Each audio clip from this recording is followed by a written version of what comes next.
Hey, Mike here. I just wanted to let you know that you can listen to Dark Poutine early and ad-free on Amazon Music, included with Prime. You're about to listen to a historical episode of Dark Poutine. After episode 149, you will find Scott is no longer with the show. In an effort to maintain continuity and offer listeners as many episodes as possible, we are leaving the episodes in which he co-hosted intact. Thank you.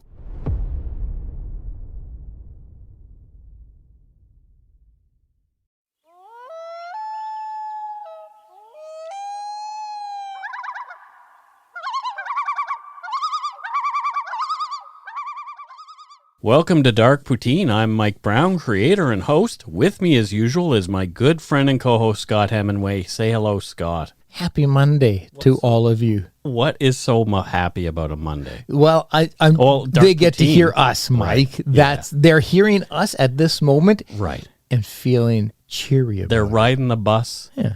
People are in their cars, frustrated. Yeah.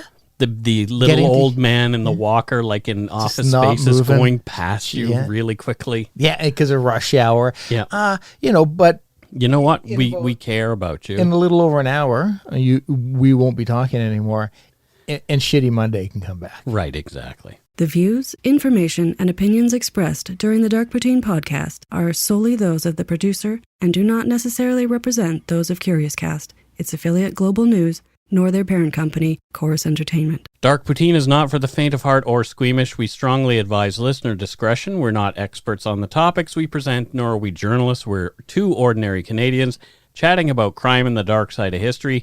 Let's get to it. Put on your toque, grab yourself a double-double and an Nanaimo bar. It's time to scarf down some Dark Poutine. Chomp, chomp, chomp.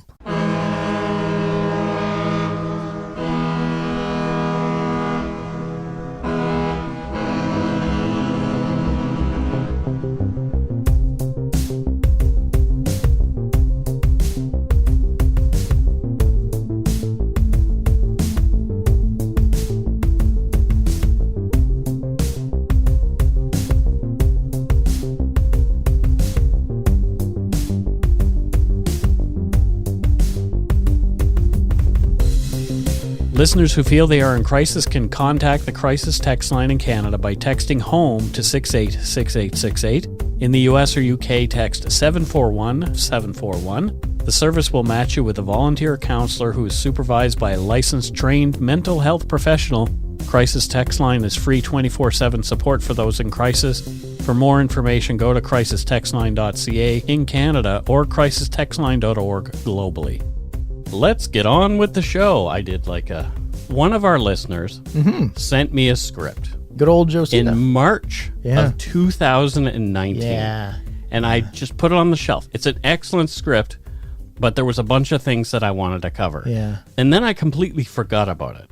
I honestly did forget about it. And then I emailed her and said, oh my God, I didn't see this. And this was in June of this year. Well, we don't want to rush things. And she says, I sent it to you last year. And it was oh my God.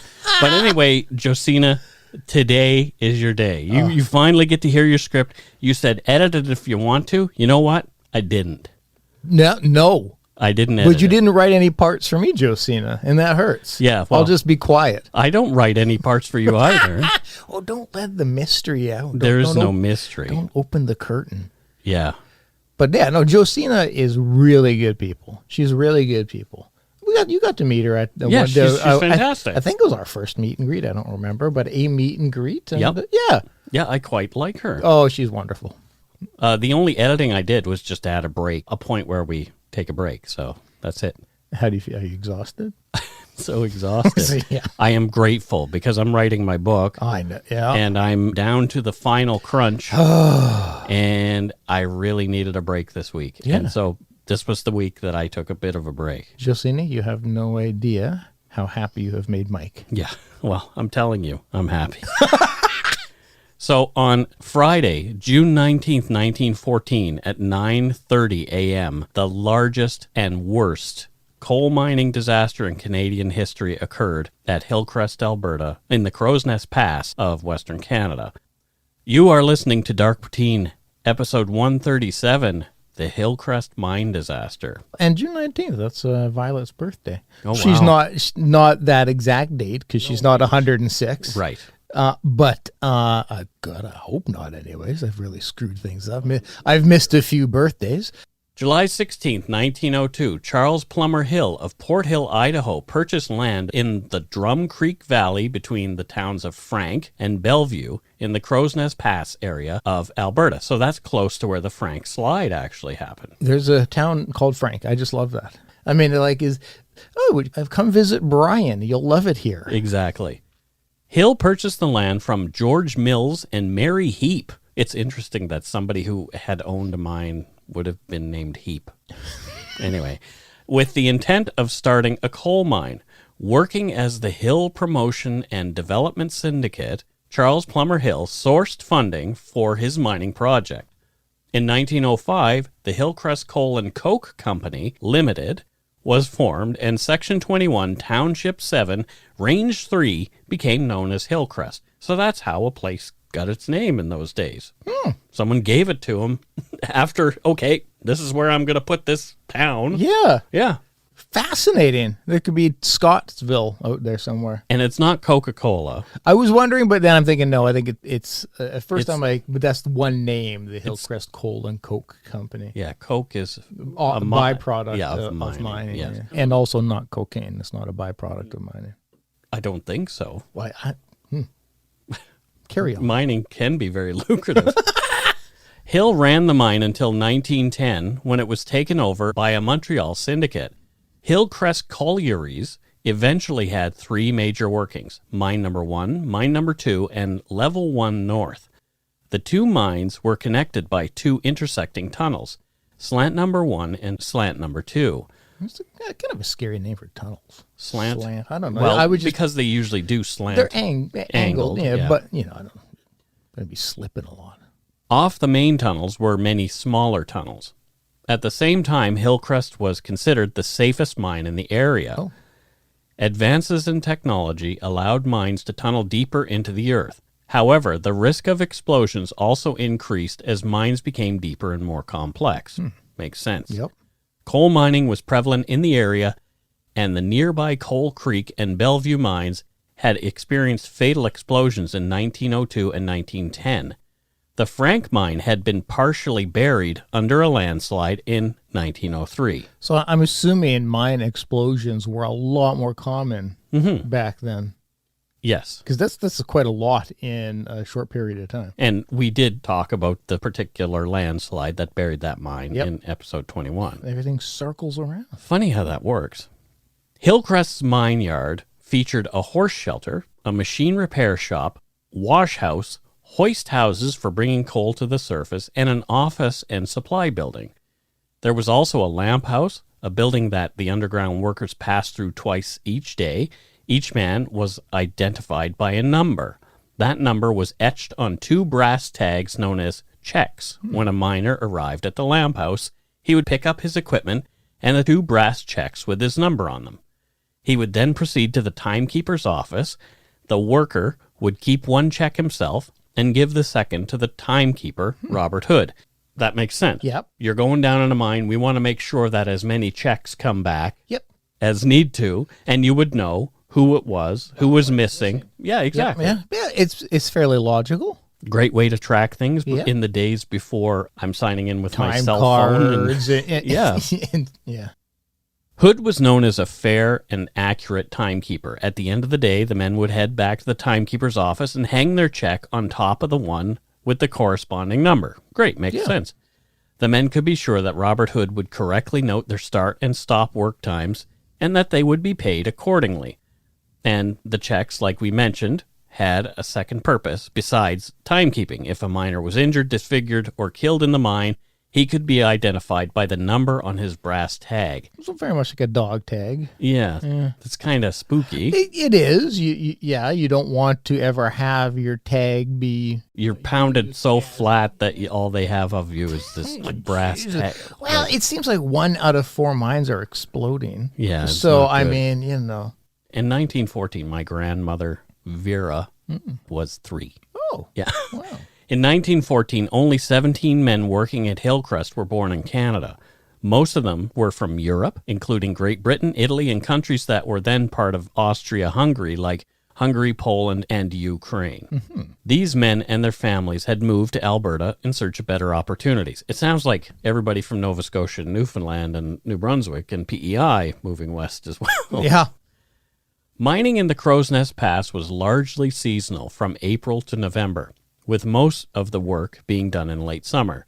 Yeah, it's probably not really a great place in the wintertime. No. Well, it's probably not a great place in the summertime as well. I don't think at any point in time is ideal. Yeah.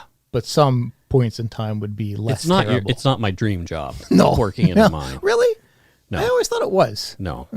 The mine produced bituminous coal that was used by the Canadian Pacific and Great Northern Railways to power steam locomotives. So when you see those old movies with the guy shoveling the coal into the engine, that's where they're getting it. That's where they're getting it. Yep. They're getting it from the Hillcrest mine. Wow. Yeah. In June 1914, production at Hillcrest was in full swing with 377 men on the payroll. Wow. That's a decent chunk of people. Yeah. There were plenty of jobs to do besides the actual mining of coal. Men were needed to operate fans, perform security checks, do repairs, manage ventilation, move, sort, and clean the coal, and more. I don't know why. I'm very curious to know what the breakdown. Maybe it's just because of all of our time in management. I'm sitting there going like, oh, I wonder how many are allocated for repair. Yeah. Just or what do you want to be the fan guy? Like personally, yes. Yeah. Yeah, I am pro fan. And you can, every once in a while, you can just little dippy-do your head in front of the fan and cool yourself off. Yeah, nobody can tell you not to. And they're complaining. The other guys would be complaining because you were spending too much time in front of the fan yourself. It's just bogarting the fan. Yeah, don't bogart the fan, Scott. No, you have to be very strategic in when you're going to do it. Yeah. Yeah. At lunch. Well, when people aren't looking, you got a lot of distraction techniques. Oh my God, is that rail car off running loose? And then when I smell something, and when everybody turns, they're like, cool fan. Tuesday, June 16th, 1914. The men had been working hard, and the mine had produced too much coal. Oh. A decision was made to close the mine for a couple of days. On Thursday, June 18th, miners James Gerston and George Pounder accompanied the president of the Miners' Union, Frank Pearsons, on a tour of Mines 1 and 2 and Level 1 North. Sure. The mine looked to be in good condition. The three men agreed that the mines could be reopened the next day. The next person on shift was fire boss Daniel Briscoe. Fire bosses, in addition to blasting tunnels in the mine, performed safety checks before the men went into the mine. This involved going to the face of the working areas and using a specially designed miner's safety lamp to check for methane gas and other problems. Mm-hmm. Yeah, because it's not just cave-ins. There's also gas that can seep in from the ground. And slow, especially if it's been shut down for a few days, just building and building and building. At the end of his shift, the fire boss would post a report indicating any concerns in the mine for the next fire boss. HillcrestMineDisaster.com states that, quote, a fire boss had to be at least 23 years of age, hold a mine rescue certificate, a certificate from a medical practitioner showing that candidate has taken a course in first aid and ambulance work. Okay, so it's more than just fire. Yep. Must have at least 3 years practical experience in a coal mine and is the holder of a miner's certificate. All sounds legit. Or hold an approved diploma or degree in scientific and mining training and at least 2 years of experience working in underground coal mining, 1 year of which has been at the working face or work equivalent thereto. Sure. Those sound like good qualifications to have to be a fire boss in a coal mine. Absolutely. And they also had to have knowledge of, 1, the Coal Mines Regulation Act. That would be important. Yep. Sounds legit. 2, ventilation. That always great in a mine. 3, practical work. You got to know what everybody else is doing. You do. And 4, safety lamps. Yep. From 3 p.m. until 11 p.m. on Thursday, Briscoe performed safety checks and discovered pockets of methane gas and coal dust. But noted that moisture and ventilation were good. So, okay, maybe there's offset. I don't know. He's doing his thing. Yeah. I don't know how it works, but maybe we learn about it in the next paragraphs. We'll find out. Methane is absorbed in coal as the coal forms. The deeper the coal, the more methane it's likely to contain. All right. Because you know what coal is, essentially. It's dinosaurs, just like oil. Wow. Well, when you break it down like that. Yeah. So we're using, back in the day, they used to use dinosaurs to fire up coal I think you're trains. way off track. The potentially explosive gas is released as miners pick away at the coal seam. A spark from a pickaxe or falling rocks can cause methane to ignite. Mining also creates coal dust, and without proper moisture and ventilation, a methane fire can cause coal dust to explode. So, shit. Yeah, it's this very seems dangerous. like every single action you need to do to mine a mine is also exactly the actions needed to blow up a mine. Yeah, pretty much. Well, that's quite the precarious job. Yeah, it doesn't sound very promising for this situation. It sounds like there's a high likelihood that there's going to be an explosion. Yeah. At the end of the shift, fire boss Daniel Briscoe posted a notice of his findings for the next fire boss, William Adkin.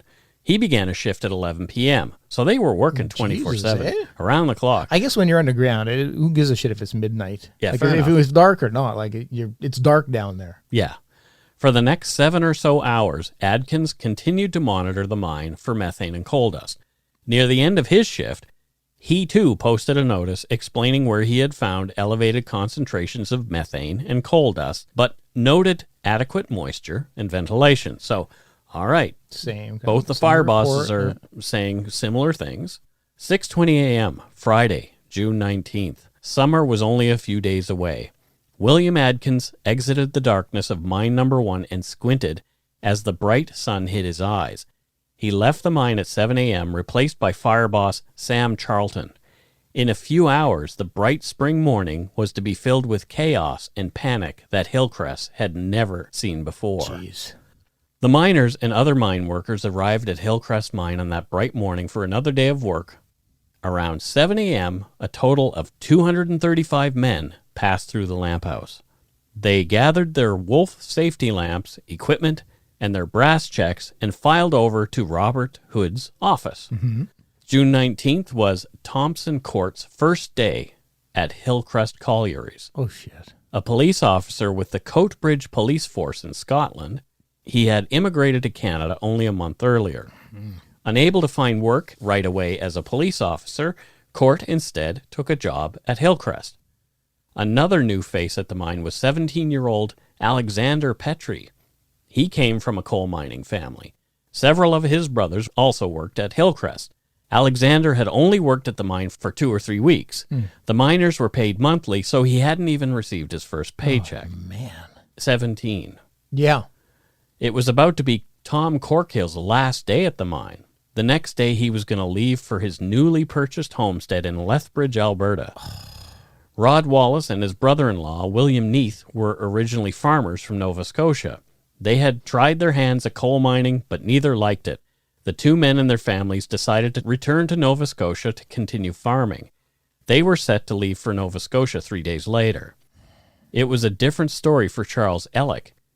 He was a long-time coal miner, not easily deterred by the dangers of mining. He survived the Frank Slide in 1903. Oh. Holy crap. Ah. Fallen rocks trapped Ellick and others in the Frank mine. They spent 13 hours digging themselves out.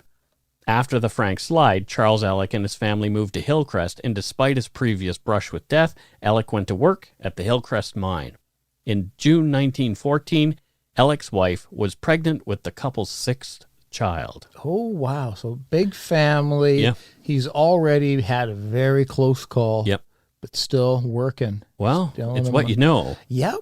Yeah, and likely you think when you have one close call, you're going to tend to think, well, what are the odds of having two? Yeah, exactly. James S. Quigley, the superintendent, and a team of Bradis men were the first workers on the 7 a.m. shift to enter the mine.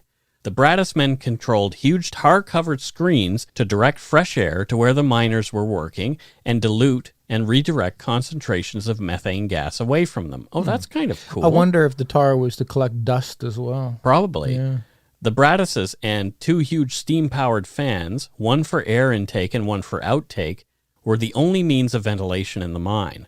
The miners did not carry any respirators or oxygen tanks and were dependent on the giant fans and Bradises to be able to breathe in the dark underground tunnels. Holy shit. Whoa. I can't imagine any of that being okay this day and age. No. Respirators, I'm sure, on it. Like, that's crazy. What tough work.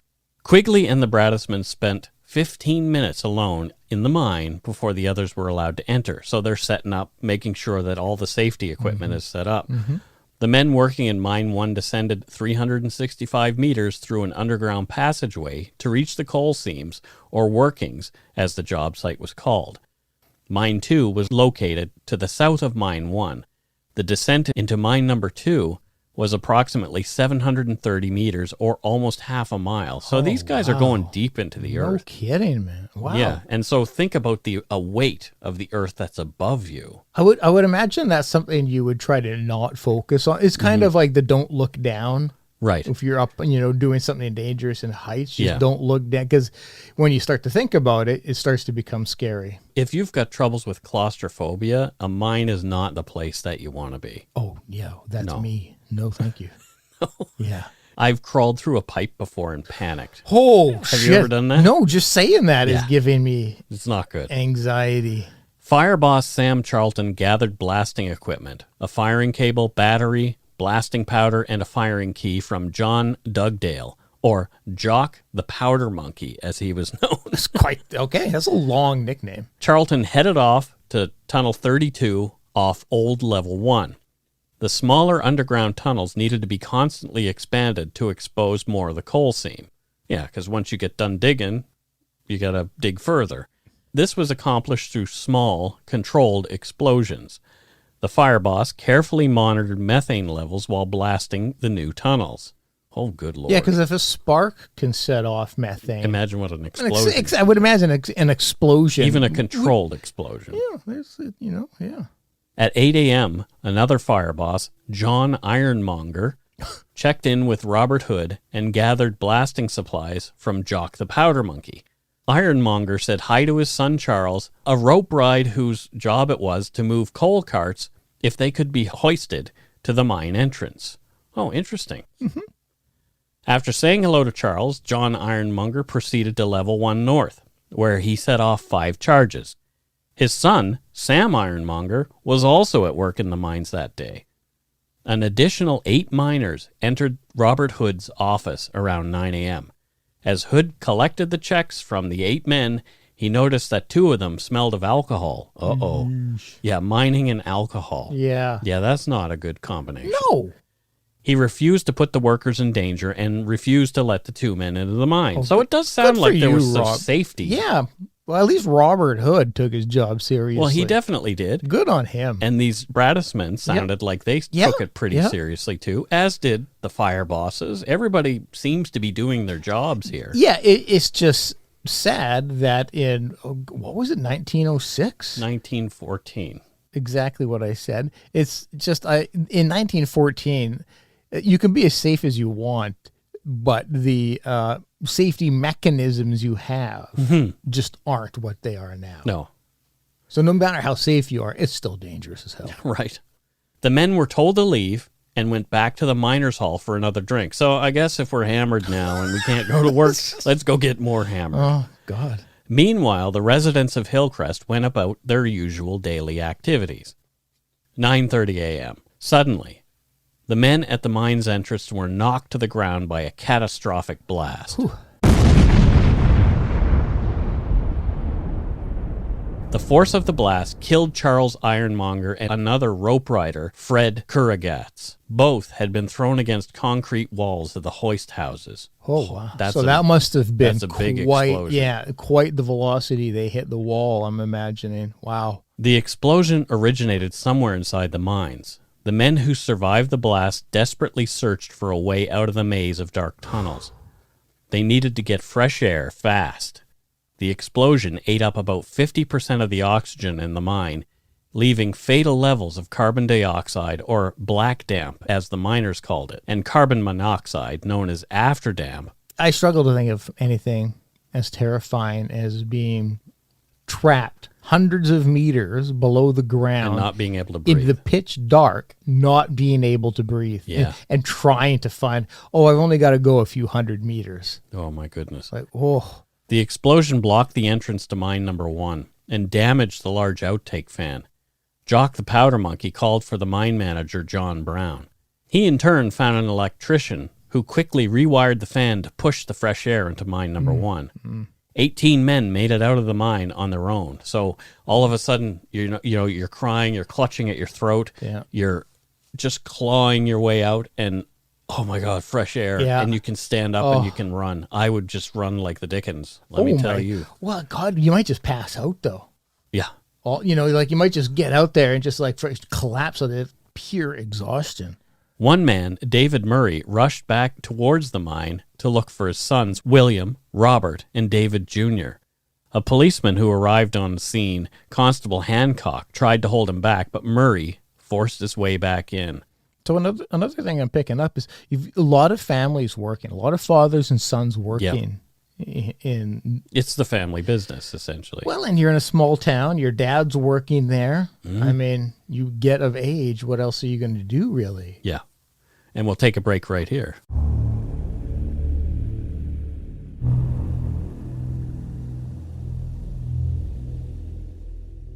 And we're back. And back to our conversation that we were having before the break. What are you going to do if your dad's working in the mine? You're going to be doing either mining yourself, or you're going to be working at a job that supports the mine. Yeah, those small town industries, they sustain the town. Yeah. I went to an abandoned old mine town outside of Alberta. I think it was called Brackensdale. I can't remember. No, Brackendale is near Squamish. Yeah, we were just talking about that. Okay, yeah. It was really just quite the story exact. Somewhat. I mean, it's not like there was an explosion there, but once the mine shut down, the town shut down. They literally moved the town. Yep. The town is sustained by the industry. Yeah, my hometown is centered around a Michelin tire plant. Bankhead. Bankhead is the name of the town. Oh, there you go. Yeah, lots of my friends work in Michelin, and I don't know what would happen to Bridgewater if Michelin went away. Is it still there, I guess? Oh, yeah. Good. Yeah, for sure. Several other men who had just escaped the mine themselves, including an engineer named Hutchinson, headed back to look for survivors. The first casualties found by the rescue effort were Rod Wallace and his brother-in-law, William Neath, the men who had been looking forward to returning to the family farm in Nova Scotia. Both now lay dead, crushed beneath fallen beams. The rescue effort continued down into Level 1 North. 3 men were found alive, placed in a mine car, and hoisted to safety. I can just envision this happening. These broken, poor dudes who are, barely alive, getting cranked up, and they're just seeing the light come. Well, oh, my goodness. We hear about mining disasters now. Well, that big one that happened in Chile a couple of years ago, and how difficult it is to extract people from that. And that's with modern technology. So if you're trapped in a mine back then that has gone kaboom, you've got to be thinking to yourself, this is it. Here's where they ran into trouble in Hillcrest. Each of the hoist houses had been damaged by the explosion. So it's harder to lift people up if your equipment is damaged. 8-inch thick concrete walls had collapsed. The men working on the surface had quickly cleared debris to get the mine cars moving again. Oh, wow. But there was only so far rescuers could go without oxygen masks. If they went too far into the mine, they risked being overtaken by the afterdamp, the carbon monoxide. The symptoms of carbon monoxide poisoning are headaches, dizziness, confusion, and drowsiness. Carbon monoxide inhibits the body's ability to pick up and transport oxygen molecules. High concentrations of carbon monoxide, or CO, prevent oxygen from reaching vital organs. Of the men who survived the explosion, many were overcome by the afterdamp while trying to find their way out of the mine. Survivors reported feeling drowsy and wanted to fall asleep. In order to stave off the afterdamp, miners dipped their shirts in puddles of water and breathed through wet fabric, sucking in some of the water, So that's the best thing that you can come up with if the environment that you're breathing is just carbon monoxide. Yeah, but still imagine that, though, because you can imagine that water is just black. Oh, gosh. So, I mean, yes, it's filtering and you might be getting some oxygen from it, but the taste, there's nothing. It's just shitty experience after shitty experience. Some of these men were found unconscious near puddles of water and later saved by the rescue crews. Others were less lucky. Some victims passed out, fell face down into the puddles, and drowned. Oh, wow. Herbert Yeadon described the ordeal. I was in the mine with 6 others about the end of drift number 2 when the explosion took place. It made a noise like a cannon going off, and we made a rush for the mouth of the pit. The gas was so strong, however, that we were driven back, and the explosion in number 1 mine blocked our way in the other direction. We lay down in a pool of water, remembering our instructions that this was the best course to take in case of gases escaping in the mine. Then all became black. I remembered no more.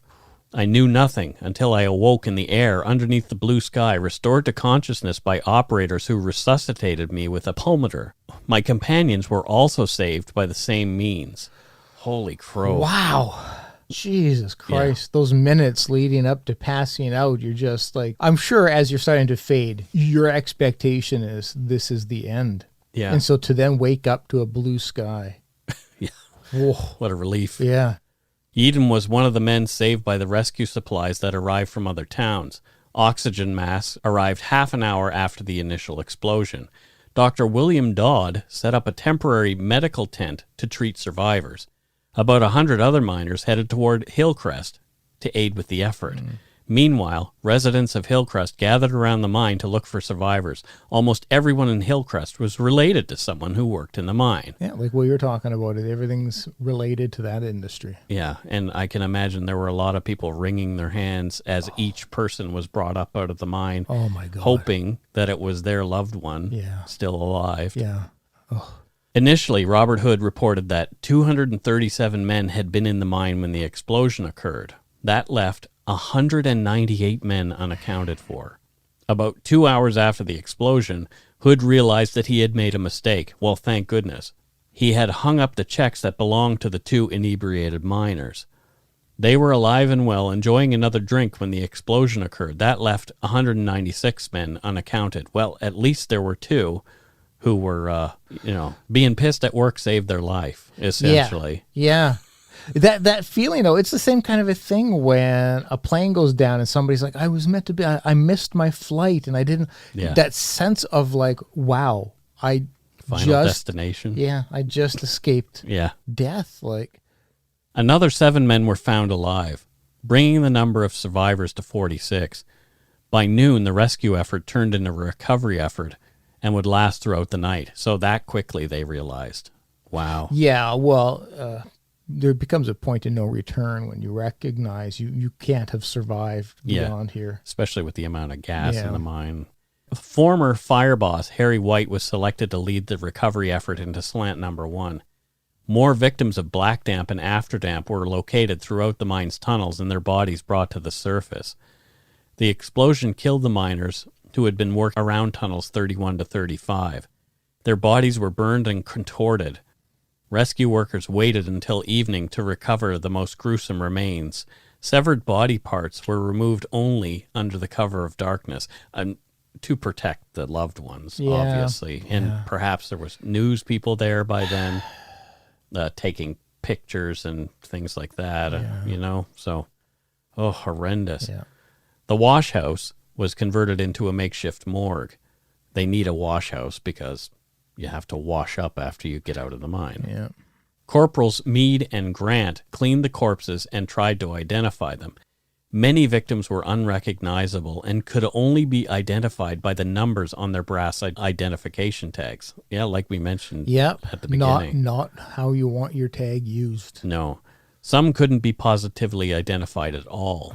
Inspector Junget had suspended the hotel's liquor license due to safety concerns.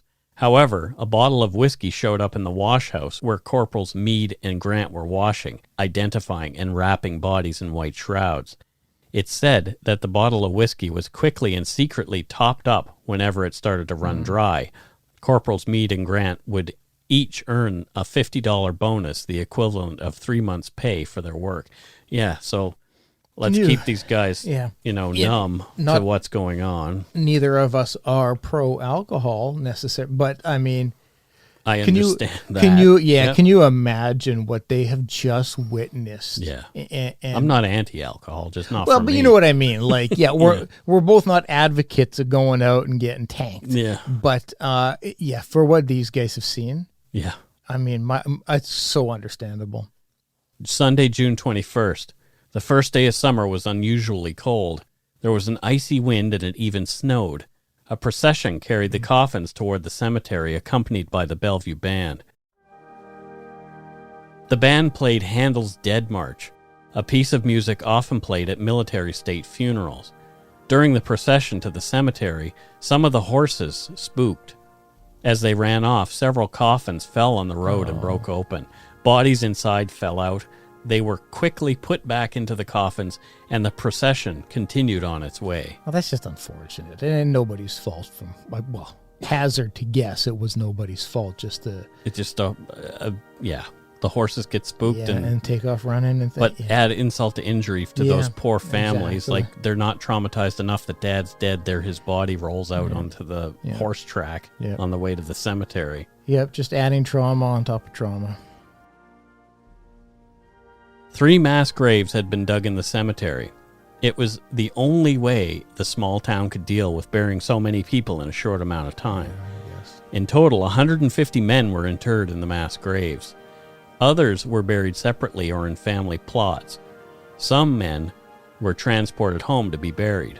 Andrew Wallace, brother of Rod Wallace, escorted the bodies of Rod Wallace and William Neath and 4 other miners back to Nova Scotia. The Canadian Pacific Railway let them travel free of charge all the way to St. John. Alexander Petrie was the youngest victim at 17. The oldest victim was 54-year-old Robert Muir. He left behind 11 children. 63-year-old William Dodd, the Hillcrest's oldest miner, should have been working that fateful day, but he refused to start work on a Friday and stayed home.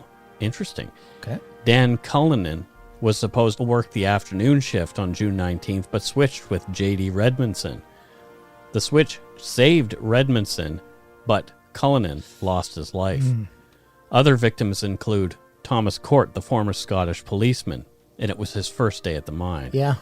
Tom Corkill, it was his last day at the mine. David Murray Sr., he survived the explosion and went back to look for his sons.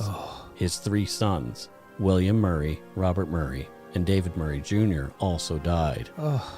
Charles Ellick, the man who had survived the Frank slide, perished in the explosion. His wife, Julia, who was pregnant at the time, gave birth to a son named John on June 20th. So the day after. The day after the disaster. God. 1 miner remained unaccounted for, Sidney Bainbridge.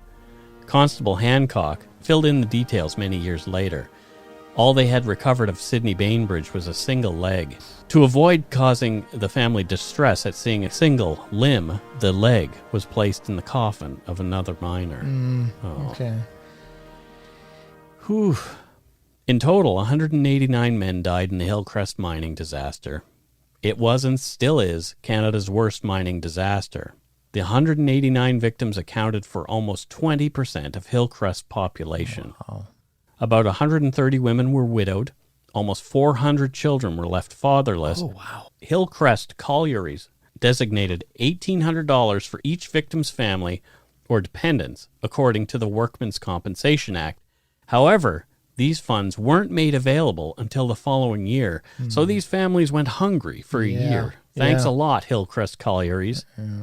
In the meantime, the federal and provincial governments gave a total of $70,000, and many cities also donated to a relief fund for the Hillcrest victims' families. Okay, so they didn't go hungry. And if $50 was equivalent to 3 weeks' wage for somebody, that's going to make a big difference in their lives. Yes, but it'll never make up for trauma, for the pain Losing and dad. suffering. No. And yeah. King George V even sent his condolences, claiming, claiming the $1,800 wasn't going to be easy for some families.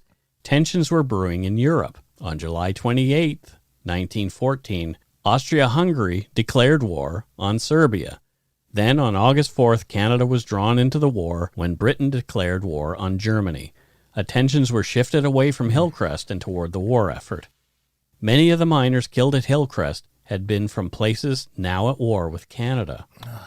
Those with dependents in Austria-Hungary would have to wait for war to be over to apply for the compensation from Hillcrest collieries. Once again, politics gets in the way of people in need. It remains a mystery as to exactly what caused the explosion. An early theory was that fire boss Sam Charlton made a mistake and set off a charge that caused the methane to ignite. When rescue efforts located his body, they found the firing key in his pocket and the firing cable still wrapped around his body. It was clear he hadn't set off a charge that fateful morning. Oh, okay. So he was vindicated. All right. Commissioner A.A. Carpenter led the official inquiry into what caused the disaster. Although the mine was generally considered safe, most of its equipment was less than 4 years old.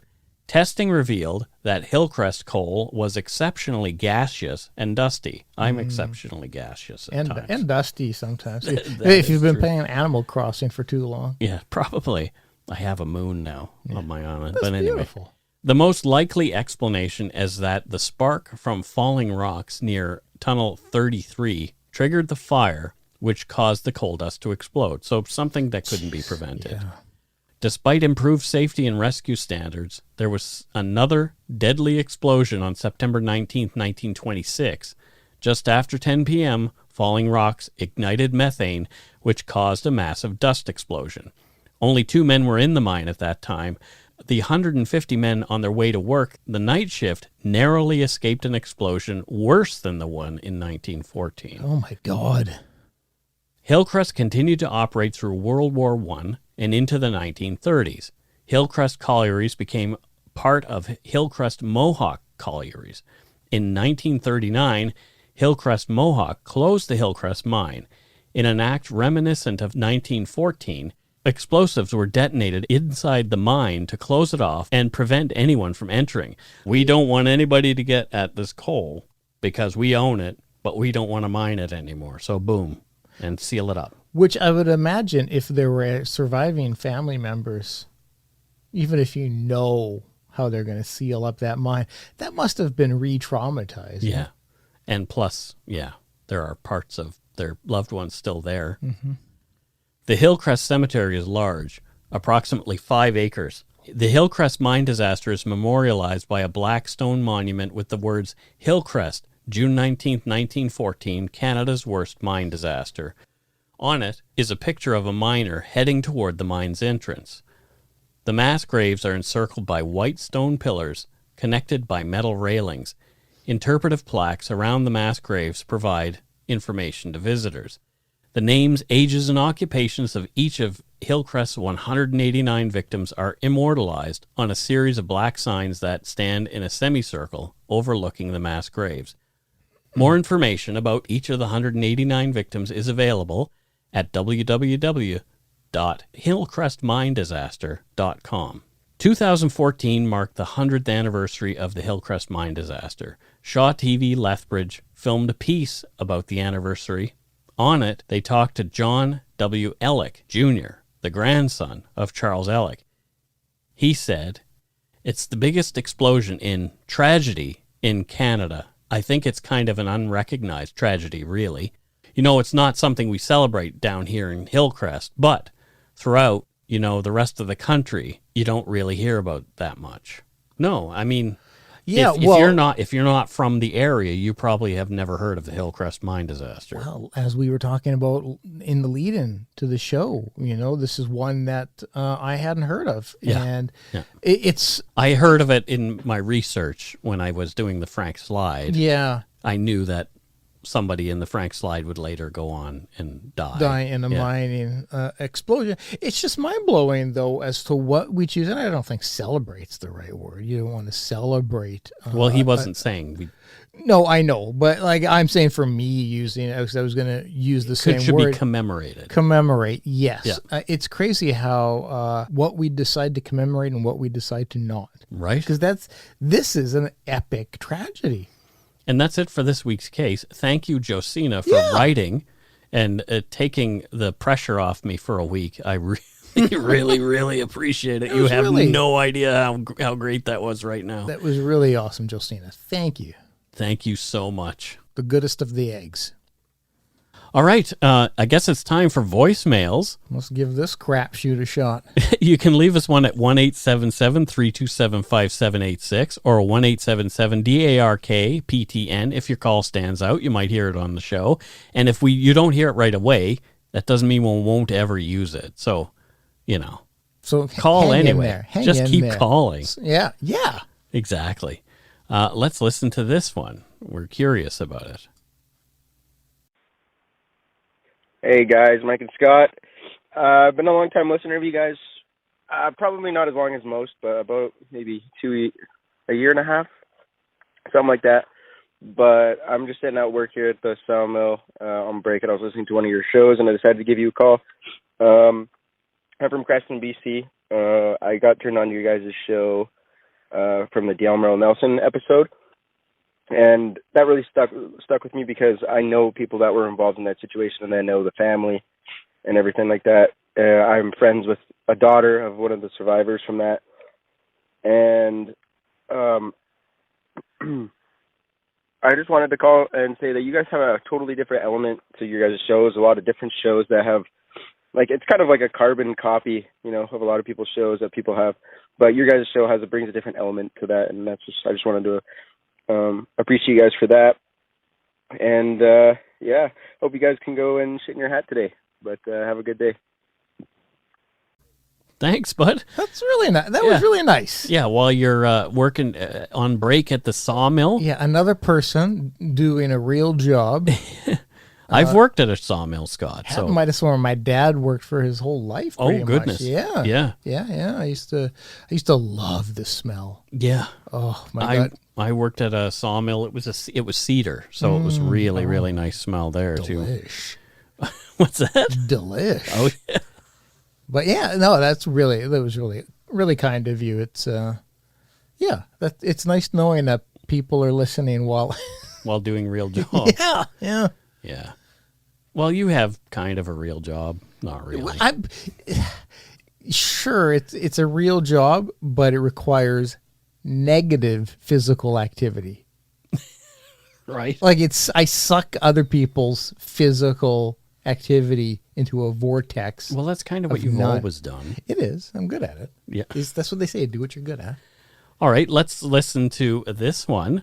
Looks like this is a person from close by, so let's have a listen. Yeah. Hey, Mike and Scott. This is Hannah down in Durango, Colorado. I have to tell you guys, I love the podcast. I am a huge true crime fan, and I listen to many, many true crime podcasts, but yours is the only one that I have set up on 3 different Spotify accounts to download to 3 different devices, so I can guarantee you guys get at least 3 downloads from me every week. Your podcast just keeps me sane during my 5 different jobs that I'm working, and I thought you would find it interesting to know that I am the owner of an escape room business. I've never heard you guys talk about an escape room, so I thought you would find it pretty cool. But you guys are great. Love the podcast. Keep up the good work. Thank you for the way you represent the victims and their families. It's so respectful and so kind. And per the usual, please go take a mighty shit in your hat. Bye. Bye. And thank you. Well, thank you. I love escape rooms. I do too. Ask me if I'm any good at them. Are you any good at escape rooms, Scott? Terrible, Mike. I'm terrible at them. The last one I went to, the best I could do to aid the group was just step back. Oh, yeah. Get out of the way. Oh, that's not good. No, and we still didn't make it. But yeah. But I love them. You're not known for your logic skills. Well, We all have strengths and we all have weaknesses. Scott's an empath. My strength is not getting out of mazes and rooms. It's like you just find Scott's skeleton in there. His brittle bone skeleton off in the corner. If I ever go to Paris and visit the catacombs, I'll add my bones to the pile. You just fit right in. Yeah, exactly. I'll just lean up against this wall and. Oh my goodness. I'm hoping that never happens. Well, so am I. But yeah, no, I love escape rooms. I'd love to attend your escape room. Just make sure that I'm not left behind. Right. Everybody else is out. Even once it's like, okay, it's over, and they turn on the lights and open the doors, I'm still stuck in there. Okay, one more. Sure. Hi, Mike and Scott. It's Danae from New Westminster. I wanted to thank you guys for being awesome hosts for the podcast and appreciate all that you do in the way that you portray victims and get their stories out. It's most appreciated. I'm on a road trip right now, and we'll be on the Highway of Tears probably tomorrow, and that area always makes me sad, so I'll tell you what, I'm happy to have you along, keeping me company on this trip. Thank you very much, and keep up the good work. And I have a hard time telling anybody to do anything in their hat, so just enjoy it. Well, we'll enjoy our hats. Yeah, you know what? We are gonna shit in our hats independently shit on our hats without having to be prompted by anybody. And we won't make eye contact while shitting in our hats, because that's just uncomfortable. Well, we've kind of made a little bit of eye contact while you peed in a cup. But. No, you look the other way. But I can see reflection. Oh gosh. Yeah. Anyway, that's a long story. It is. Yeah. So. Thank you for the voicemails this week. They were great. You can leave us one at 1-877-327-5786 or 1-877-DARK-PTN. If your call stands out, you might hear it on the show. Just a word of advice. Don't call if you want to complain, because you ain't going to hear it on the show. Yeah, if you've got like something you're concerned about, send us an email. Yeah. We want to keep the voicemails are for fun. For fun. Yeah. So there. I was going to say the F word, but I didn't. Whoa. Oh. Oh, well. You know what time it is now? My geographical senses are goodness. Tingling. I can feel it happening. Can you see it? I can't see a thing. I'm blooming. You're what? Yeah, my senses are... You're blooming crazy is what you are. Look at my plumage. It's beautiful. What? I don't know. I don't understand. I don't know what's happening anymore. I don't understand half of what you say or do. You're better off that way. You're better off that way. It is probably better off. I know me, and I don't understand me. Oh, my goodness. Yeah, we're in trouble if that's the case. Yeah. I don't even know what day it is, Scott. I walked past, I haven't been at work in 4 weeks. I walked past somebody I work with. Yep. They didn't recognize me. I had a mask on. They didn't recognize me. I came back into work, and she's like, oh, I'm so sorry I didn't recognize you. I didn't acknowledge you on the street. And I said, it's better off that way. I know me. It's better. You should have just said it's better for both of us. I kind of, and I'm like, I know me. And the same thing I just said, like, I know me. And you're better off to just keep walking. All right.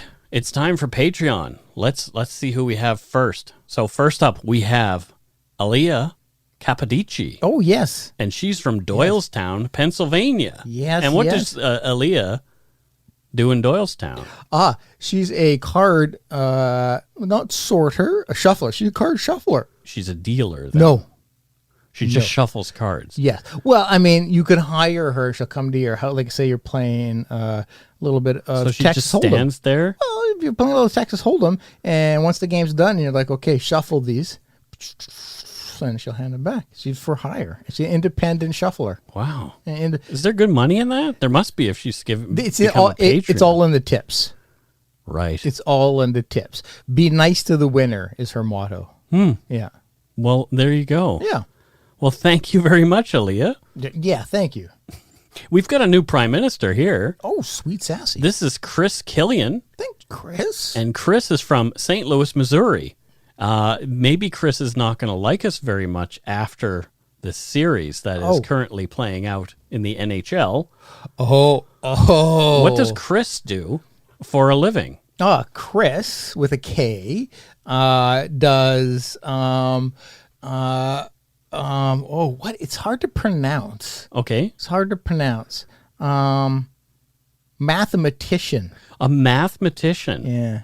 It's not only hard for you to pronounce, you don't understand what that is. Well, as soon as I hear math in anything, Yeah, your brain just shuts down. I tune out. Same with me. I consider phone numbers math. Thank goodness for smartphones. It's all. Thank you. That's all I can say. It's all numbers. So Chris is a mathematician. Sudoku math. Oh boy. Yeah. Sorry, cut you So off. does Chris teach at a school or? Yes. Yes. What kind of school? Preschool. A mathematician that teaches preschool in St. Louis. Yeah. Doesn't have a high retention rate of knowledge, the children. There you go. But what can they do? They can't really. She's got to can't try. complain. Chris got to Yeah. try. Yeah. Next we have. Come at them with some heavy algebra. Well, thank you for becoming a prime minister Yes. with your mathematician's wages from Yes. preschool. Oh, they make fat cash. They must. Yeah. Crystal Kesson. Also And with a K. Crystal is from Vancouver, British Columbia, a little place just we know down that the road. Place. Yeah. We know that We are well aware of that place. Yeah. Yeah. We do our things in that place at times. Yep. Well, thank you, Crystal. What does Crystal do in Vancouver? She is a no fun bylaw officer. Oh, there's plenty of those in Because you know Vancouver. how everybody's, Vancouver is the no fun city. So her job is to go and find people having fun and then fine them. Oh, Yeah, to try to put a stop to all this fun being had. yeah. So if you're out and about and you're giggling to and fro with your friends, Yep. you may run into Crystal with a ticket for you. Well, there you go. And here we have somebody who is back as a prime minister. She took a little break for a while, and this is Kylie Ryan, Also with a K. and from Jade City, British Columbia. I remember talking about Kylie before. Yes, because Jade City. But I don't remember if we gave Kylie a job before. I don't think we talked about We that. may have. I don't recall, but good thing she's changed jobs recently. Okay. Yeah. What does she do? Salmon scaler. Oh, she scales salmon. Yeah. Like, Now, what do you think that means, Mike? that means she climbs them. Well, that would be a fun job. Well, if you're scaling something. Yeah. No, But I'm is not. she taking I'm the not. scales off their poor little salmony skin? That's what she does. Yeah. Oh, boy. Yeah. Yeah. But she's been doing it for a couple months now. She can really do it all with her eyes closed and just, she's got tools and stuff. And, yeah, it's not a glamorous job. I'm not saying it's a glamorous job, but in Jade City, if you're not making jade, it's pretty much the only other job. Yeah, exactly. Yeah. So, thank you very much for returning to us, Kylie. We really appreciate that. We really do. The next up, we have from Brooks, Alberta, Michaela Smith. Not with a K. No. Yeah. She spells Michaela the way I spell my first name I'm just officially. I'm just saying the with an last A, the and last then three with an A. people, their first names all started with K's. Well, there is a K sound Yes, in there is. Michaela. Yes. Also not with a K.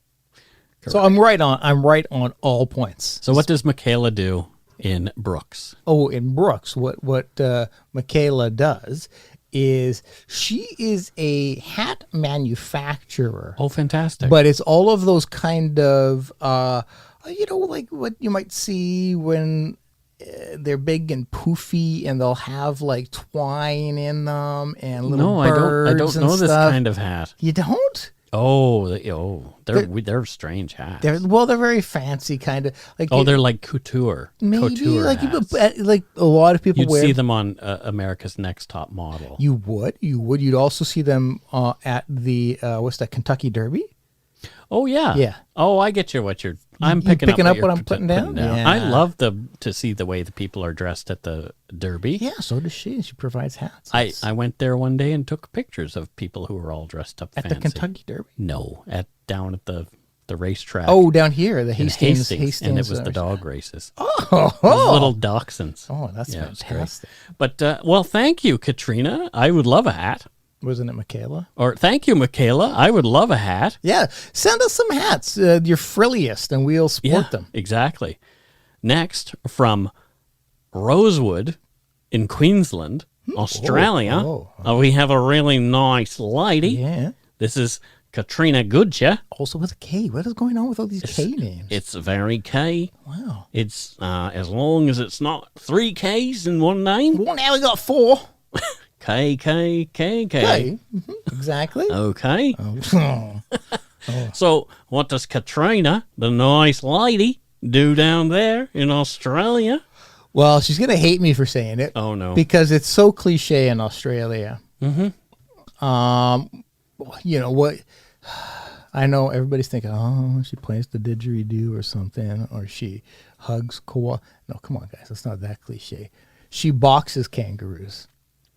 Well, people do. That is pretty cliche, kangaroo box. Oh, but maybe she puts them in boxes. She doesn't actually fight them. No, she fights them. What? Yeah, she fights them. She's the reigning I thought lightweight. we were going somewhere else No, with this. reigning lightweight champion. They're pretty kicky. Oh God, tell me about it. Like they can kill you with a kick. Tell her about it. We should provide her with this knowledge. Well, Katrina, hopefully you're not knocked silly. Yeah, but thankfully the roos do wear gloves because you've seen those daggers on those bastards. Yeah, nasty. So they have to wear gloves on their feet. I get to pet kangaroos up in Kelowna. Yeah. So did I. Went to the kangaroo great. sanctuary in Brisbane. Oh, you went to the actual kangaroo? Yeah, We went to the one in Kelowna. Yeah, we went. They were probably all naturally there. I gotta say, they all seem sedated. Like there's no way there's like 5,000. They don't let the Canadians in unless they're sedated. Like it's a sanctuary, so I assume like it's all like they should have put you in the box with a kangaroo. I wouldn't end well for any of us. No.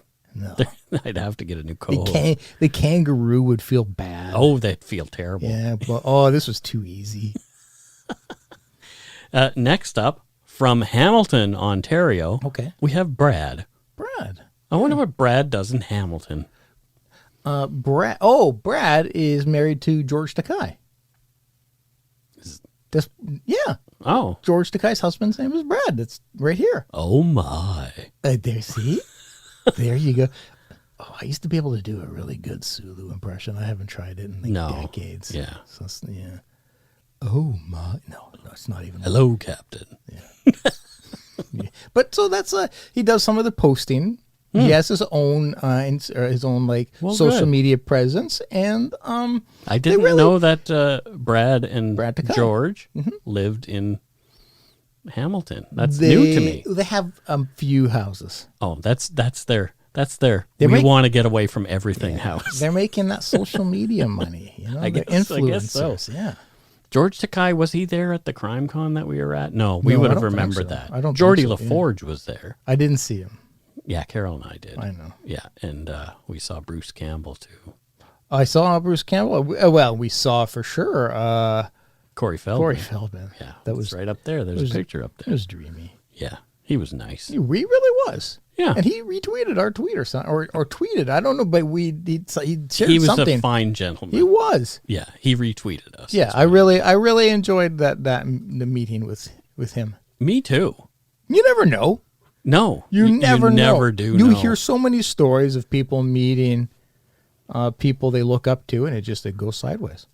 I'm sure, especially people who meet us. I was just gonna say, I'm sure that's 95% of the people who meet. Oh, that was unimpressive. Why are they such wangs? Yeah, they leave going like, oh, well, that wasn't really worth the trip. Oh, it's like they're exactly the same.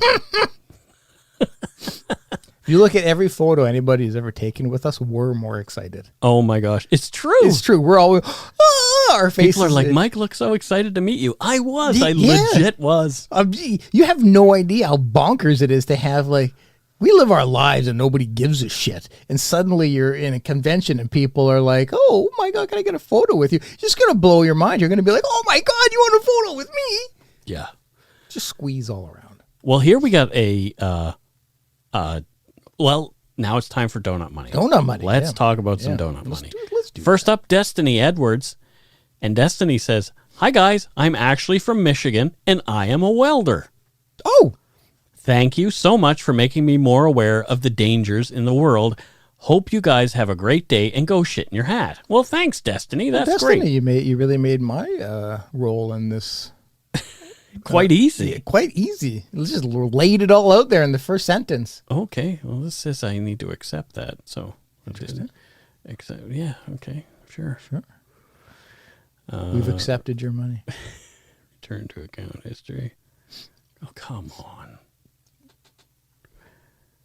What the heck is going on? Oh, beats the crap out of me. Okay, there we go. Next up, from, oh boy, Munich, Germany. Oh. Sonja Einsiedler. Yeah. Wow. What does Sonja do in Munich? Einsiedler? Yeah. Yeah. Sonja is a cobblestone paver. Well, that's probably valuable in Europe. It is. No, it is. There's lots of still cobbled lots of streets. work. Lots of work. Cobbles are easy to find. Mm-hmm. Early in them, cobbler in. It's there. You can find cobbles and places to put them. Is what She's I'm getting not at. a cobbler. Daniel Day-Lewis is a cobbler. Does he really? He went to school to take. Get out of. Yeah, he can make shoes. Get out of town. Yeah. I guess for only his left foot.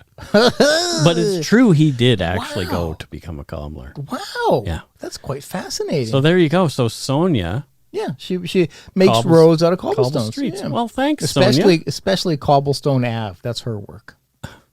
Sure. Mm-hmm. Okay. Oh, Sally Norris is at it again. Oh, Sally. Thank you, Sally. Good Lord. And so here's how Sally writes. It's 2 donut emojis. Yep. Thank you very much. And then she says, "Is everyone going through menopause, or is it just ridiculously hot?" Many thanks as always, Sally N. Weymouth, UK. Occupation, holiday travel agent. Business is unusually slow this year. Smiley face with a sweat on it. Well, thank you for your sense of humor during this time. And yes, I'm also finding my menopause to be quite challenging this year. Your manopause? Yeah. I don't know if that's even a thing, but okay. I got the pause. There you go. Mike and Scott. Okay, this one is from Maureen McBride. Oh, Maureen McBride. And she's from Williamsport, Pennsylvania. Long-time Yumber Yarder. Yes, absolutely. She says, "Mike and Scott, you have blessed our ears for 8,833 minutes, 136 regular episodes plus 1 bonus. Holy shit. Here's 1 cent for every minute. Wish it could be more. Thanks for all you do. You're the most genuine people who pod. XOXO. Wow. Wow, Maureen. Thanks, Maureen. That is the kindest thing from the kindest person. You are the bomb. Wow, and thank you. .com. And thank you for calculating all those minutes. Yeah, we can't. My God, That's mad. Kind of crazy when you think about 8,833 minutes. That's a long time. Jesus Christ. Why are we talking so much? Wow. Someone shut us up. Well, thank God it's not a word count. Oh my goodness. Fuck. Well, I know that each episode is between 4,500 and 5,500 words. Jesus Christ. So that's a lot of words. Woo, Nelly. But that's the scripted part because it's not including all of the Patreon. The things that you say, and then oh my gosh, we've said a lot of words, Oh, Scott. it hurts my brain. Oh, well, it's all good in the hood. So thanks to all our patrons and donut money donors, past and present, for your help to keep us doing what we do. If you want to support the show, you can subscribe to us at patreon.com/darkpoutine.com, or for one-time donation, you can send us donut money via PayPal at our email, darkpoutinepodcast@gmail.com. And if you don't already, subscribe to the show, and I know some of you subscribe multiple times, which is awesome. It would mean a lot to us if you did. You can easily find us on iTunes Podcast, Stitcher, TuneIn, Spotify, or wherever you get your on-demand audio. Check out our website, darkpoutine.com, for show notes and other cool stuff.